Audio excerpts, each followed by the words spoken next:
सभी को राम राम, नमस्कार। मैं हूं पी के अग्रवाल। आप देख रहे हैं ट्रूथ प्लस।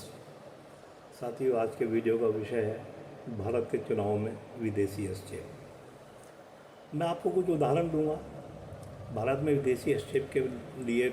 सबसे पहले तो ये बता दूं, प्रधानमंत्री नरेंद्र मोदी भी अपने एक इंटरव्यू में भारत में चुनाव में विदेशी हस्तक्षेप पर अपना आपत्ति दर्ज करा चुके हैं और उन्होंने ये भी कहा है कि 4 जून के बाद हम इसे देखेंगे। लेकिन भारत में चुनाव में विदेशी हस्तक्षेप है, इससे कुछ उदाहरण जो मुझे लगता है मैं वो आपको दूंगा। सबसे पहला उदाहरण, आपको याद होगा अभी नवंबर दिसंबर में पाकिस्तान ने कुछ अफ़गानिस्तानियों को जो अवैध रूप से रह रहे थे उन्हें वापस अफ़गानिस्तान भेजने की पहल की थी। यानी पाकिस्तान इस्लामिक देश, अफ़गानिस्तान इस्लामिक देश। वो एक संदेश था देने के लिए भारत के मतदाताओं को, बीजेपी समर्थकों को, मोदी के समर्थकों को, कि जब पाकिस्तान मुस्लिम घुसपैठियों को या अवैध रूप से रह रहे अफ़गानिस्तानियों को बाहर निकाल सकता है तो मोदी जी ऐसा क्यों नहीं कर सकते। मोदी जी बांग्लादेशी और रोहिंग्या घुसपैठियों को बाहर क्यों नहीं कर रहे। नंबर 1। अब इसके बाद नंबर 2 पे आते हैं। मैं आपको सीरियल से नहीं बता रहा, मैथ के हिसाब से बता रहा हूँ। अब दूसरा उदाहरण दूंगा इंग्लैंड का। आपने सुना होगा इंग्लैंड 4600 अवैध घुसपैठियों को रवांडा भेजेगा। इसमें ये घुसपैठिए आमतौर से अफ्रीका और मुस्लिम देशों के हैं, ऐसा माना जाता है। इसमें किसी भारतीय का नाम कभी नहीं आया। अगर कोई भारतीय होता निश्चित रूप से भारत में हाहाकार मच गया होता। और भारत सरकार ऐसा करने भी क्यों देती कि कोई भारतीय अगर इंग्लैंड में है उसे निर्वासित कर रवांडा भेज दिया जाए। लेकिन ये खबर चली है। ये खबर, वैसे तो ये प्रक्रिया 2022 से चल रही थी, लेकिन भारत के चुनावों के समय इसने चर्चा ने गति पकड़ी। ये भी एक प्रयास था भारत के मतदाताओं को प्रभावित करने का कि जब इंग्लैंड में रहने वाला इंग्लैंड का एक हिंदू प्रधानमंत्री अवैध घुसपैठियों को बाहर भेज सकता है तो भारत का प्रधानमंत्री क्यों नहीं भेज सकता। इसके बाद आते हैं अगली घटना पे। अभी हाल में देखा होगा आपने, मार्च में ही कोविशील्ड, कोरोना में लगने वाली वैक्सीन कोविशील्ड के विरुद्ध माहौल बनाया गया। इंग्लैंड की कोर्ट में केस चला और ये उसकी कुछ खामियां सामने आई। हालांकि ये रिपोर्ट के अनुसार ऐसा भी है कि उसके साइड इफ़ेक्ट शायद 40-45 दिनों तक ही होते हैं, उसके बाद नहीं होते। लेकिन क्योंकि एजेंडा चलाना था तो ये केस तो इंग्लैंड में कई साल से चल रहा था, लेकिन भारत के चुनाव में इसने चर्चा पकड़ी। इसके साथ वो दूसरी वैक्सीन जो भारत में ही लगी, कोवैक्सीन, वो भी शक के दायरे में लाई गई। इसका उद्देश्य भी मोदी के प्रति अविश्वास फैलाना था, ऐसा मेरा मानना है।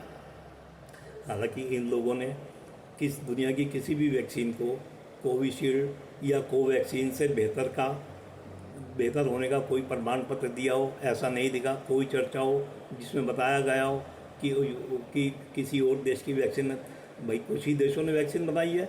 चीन और रूस तो कम्युनिस्ट देश हैं, उनकी सूचनाएं तो बाहर नहीं आती। यहाँ तक कि अमेरिका की खबरें भी नहीं आई कि उन वैक्सीन की सफलता का प्रतिशत क्या है। हालांकि ये एक अलग पहलू है। एलोपैथिक में शायद ही कोई ऐसी वैक्सीन हो या मेडिसिन हो जिसका साइड इफ़ेक्ट ना होता हो। ठीक है। अब अगला, कुछ रिपोर्टें आती हैं भारत में माइनॉरिटी को धार्मिक आज़ादी नहीं है, आपने सुना होगा। कभी आती है ह्यूमन राइट का अवहेलना हो रही है। जब वो धार्मिक आज़ादी की बात करते हैं तो उनका संकेत एक खास समुदाय से होता है, विशेष समुदाय से होता है, वो आप भी समझते हैं। लेकिन जब उन्हें मानवता की बात करनी हो तो अपने को एक पक्ष ना दिखाने के लिए उसमें दलित आदिवासी जोड़ना उनकी प्रवृत्ति है। हालांकि ये खबरें हमेशा आती रहती हैं एजेंडे के तहत, ये कोई नई बात नहीं है। ऐसे ही एक खबर आई कि भारत का पासपोर्ट की इंटरनेशनल रैंकिंग 84 से 85 हो गई है। अब ये क्यों हुई, क्या हुई, मैं नहीं जानता। भाई इससे भारत से विदेश यात्राओं पे जाने वालों पे क्या फ़र्क पड़ेगा, वीज़ा मिलने में क्या फ़र्क पड़ेगा, कुछ नहीं पता। लेकिन क्योंकि एजेंडा चलाना है उन्होंने, और इस एजेंडे से एक इकोसिस्टम को ऊर्जा मिलती है, तो वो एजेंडा चला है। इसके बाद एक चीज़ और आती है, ब्रिटिश मीडिया है गार्डियन, उसने पाकिस्तान में जाकर खोजी पत्रकारिता करी आतंकवादियों के ऊपर। आतंकवादियों पर तो नहीं कहूँगा, जो पाकिस्तान में अननोन गनमैन द्वारा मारे गए आतंकवादी मानने अब गए। तो उसमें उसने इराक़ का हाथ बताया, भारत को जिम्मेदार बताया। वो भी मेरा मानना है कि भारत के चुनाव को, खासकर पंजाब के चुनाव को प्रभावित करने के लिए था। हालांकि ये कैसी खोजी पत्रकारिता थी, आप पाकिस्तान में जाकर खोजी पत्रकारिता करते हैं, आप ये नहीं मालूम कर पाते, ये गार्जियन से सवाल है, आप ये नहीं मालूम कर पाते उन आतंकवादियों को ट्रेनिंग कौन देता था, हथियार कौन देता था, लॉजिस्टिक कौन देता था, भारत में घुसपैठ कौन कराता था। लेकिन खैर उनका एजेंडा सीमित था, उन्हें भारत की एजेंसियों को की तरफ ऊँगली उठानी थी, उन्होंने अपना उतना काम किया, बाकी से उन्हें कोई मतलब नहीं। ये कुछ उदाहरण है, एक और उदाहरण दूंगा मैं। अभी हाल में आपने देखा होगा बाबा रामदेव के बारे में आप जानते हैं, पतंजलि के सर्वा उनके दुश्मनों की सूची भी काफ़ी लंबी है, भारत से बाहर भी उनके दुश्मन है। उसमें आप फार्मा लॉबी गिन सकते हैं, MNC गिन सकते हैं। जिस तरह का उनके साथ व्यवहार हुआ, अब मान जाए तो व्यवहार हुआ, माफ़ी मांगने को लेकर व्यवहार हुआ। प्रश्न ये नहीं है उनसे माफ़ी मांगना गलत है सही था, मैं इस पर कोई टिप्पणी नहीं करूँगा, लेकिन मैं कहूँगा चुनाव के मौके पर, समय पर, वो भी मुझे एक एजेंडा लगता है, ताकि लोग समझे कि मोदी जी क्या कर रहे हैं। यहाँ आपके मत अलग हो सकते हैं, आप आपकी अपनी क्या राय है आप ज़रूर साझा करें। वीडियो पसंद आया हो तो लाइक करें, शेयर करें, सब्सक्राइब कर चैनल को सब्सक्राइब करें। फिर मिलते हैं अगले वीडियो में।